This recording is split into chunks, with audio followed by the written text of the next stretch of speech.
Hamas Israel మధ్య జరుగుతున్న భీకర యుద్ధం యావత్ ప్రపంచాన్ని దిగ్భ్రాంతికి గురి చేస్తూనే ఉంది.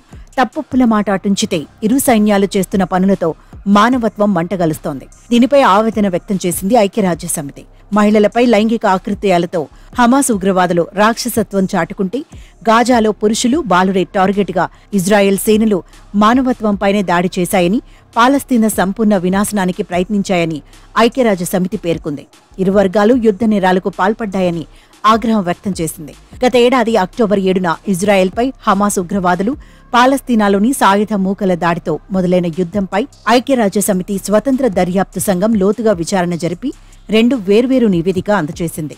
పాలస్తీనా దళాలు, హమాస్ ఉగ్రవాదులు, ఇజ్రాయెల్ సైనికులు పౌరులపై దాడులు చేసి హత్యలు చేయడం, గాయపరచడం, అవమానపరచడం, బందీలుగా తీసుకెళ్లడం, మహిళలను లైంగికంగా వేధించడం వంటి అరాచకాలకు పాల్పడినట్టు ఒక నివేదికలో పేర్కొంది.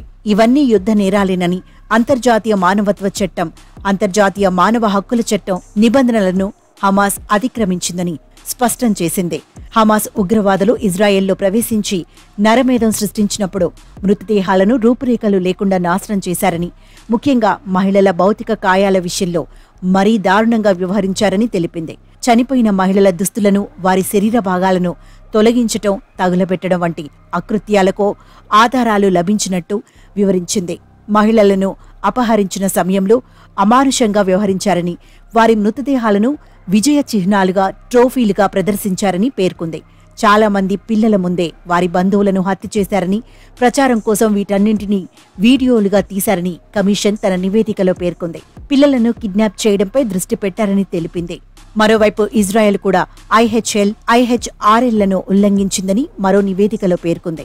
గాజాలో సామాన్య పౌరులపై ఓ పద్ధతి ప్రకారం విస్తృత స్థాయిలో దాడులు చేసిందని, అక్కడి వారిని పూర్తిగా నిర్మూలించడం, హత్యలు చేయడం, పాలస్తీనా పురుషులు, బాలురను క్రూరంగా హింసించటం వంటి దారుణాలకు పాల్పడిందని వివరించింది. గాజా ప్రజలకు తిండి, నీళ్లు పరిమితంగా అందేలా చేసి వారి ఆకలి దప్పులతో మార్చిందని, వేలాది మంది చిన్నారులను తీవ్రంగా గాయపరిచిందని పేర్కొంది.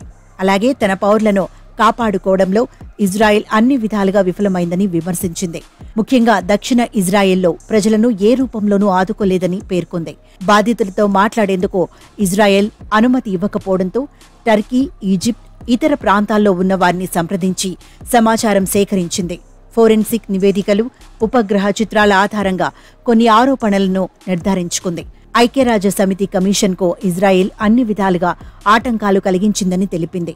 ఈ నివేదికను వచ్చే వారంలో జరగనున్న ఐరాస మానవ హక్కుల మండలి సమావేశంలో ప్రవేశపెట్టనున్నారు. ఈ నివేదికను ఇజ్రాయెల్ తిరస్కరించింది. ఒక పద్ధతి ప్రకారం తమ పట్ల వివక్ష చూపుతున్నారని విమర్శించింది.